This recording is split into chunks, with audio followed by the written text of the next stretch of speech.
Welcome back to Whiteboard Wednesday, folks. Mike Cromwell, your co-host. Brian DeVault. And we're here today to talk about the third episode in our Cybersecurity Posture series.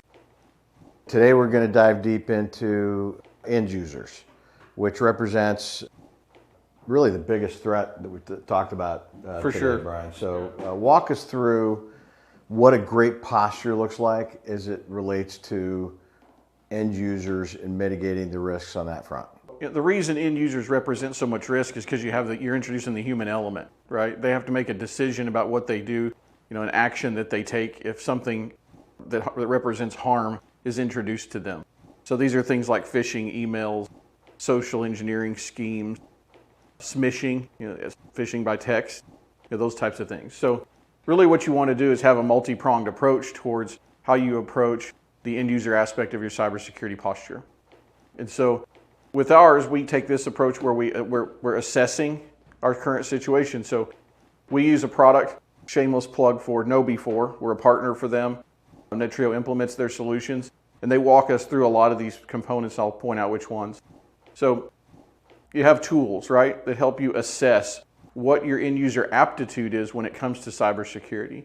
So, prior to implementing anything, you want to assess where you are, because you really want to say, okay, here's current state, here's desired state, and then how do I get a path to get there, right? So you assess your current aptitude. You understand your business risks, right? I have different business risks if I'm a financial advisory firm than I do if I'm a hospital, right? Or if I'm a lawyer, right? So my business risks are different based on the industry that I'm in and how my industry does business. For instance, if you work in the real estate industry and 99% of financial transactions operate via wire, would-be hackers are going to try to attack that by saying, wire me some money, right? So just understand what the threats are to your organization. And then train your end users. Use a training program. There are very mature platforms out there. KnowBe4 is one that have video-based training that keeps it interesting. Some of them have the gamification built into them.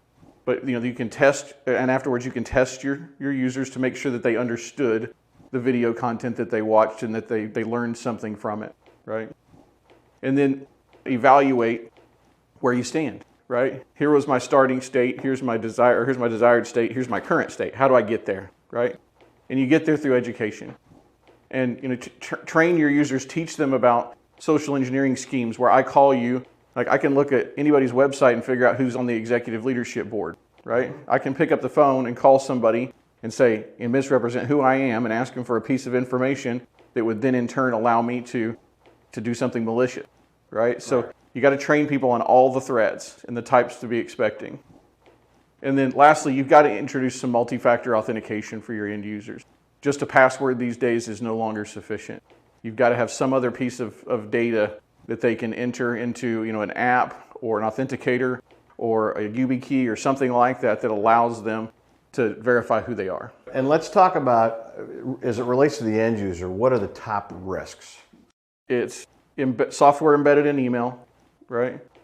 And phishing attempt. So phishing attempt is when someone sends you an email with the intent of you clicking a link and then entering a password or another piece of personally identifiable information that then allows them to do whatever they need to do. So those are probably the top two threats. All right. Well, thanks for tuning in, folks. See you next week.